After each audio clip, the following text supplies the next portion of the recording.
దేశాన్ని ప్రపంచంలో నిలబెట్టడమే ప్రధాని మోడీ లక్ష్యమని చేవెళ్ల పార్లమెంట్ బీజేపీ అభ్యర్థి కొండా విశ్వేశ్వర్రెడ్డి అన్నారు. రంగారెడ్డి జిల్లా రాజేంద్రనగర్లో కేంద్ర మంత్రి పీయూష్ గోయల్ కలిసి నామినేషన్ దాఖలు చేశారు. ఈ సందర్భంగా ఎన్నికల్లో మరోమారు కేంద్రంలో బీజేపీ సర్కారు ఏర్పడుతుందని కేంద్ర మంత్రి పీయూష్ గోయల్ అన్నారు. మోడీ ఆధ్వర్యంలో దేశ ప్రజలకు సుపరిపాలన అందుతుందన్నారు. వచ్చే ఎన్నికల్లో 3 లక్షల మెజారిటీతో విజయం సాధిస్తామని కొండా విశ్వేశ్వర్రెడ్డి పేర్కొన్నారు.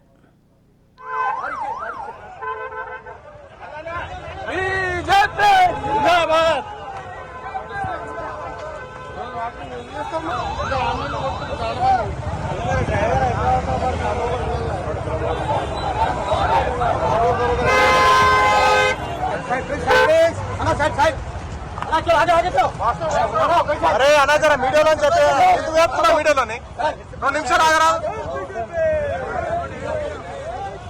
मीडिया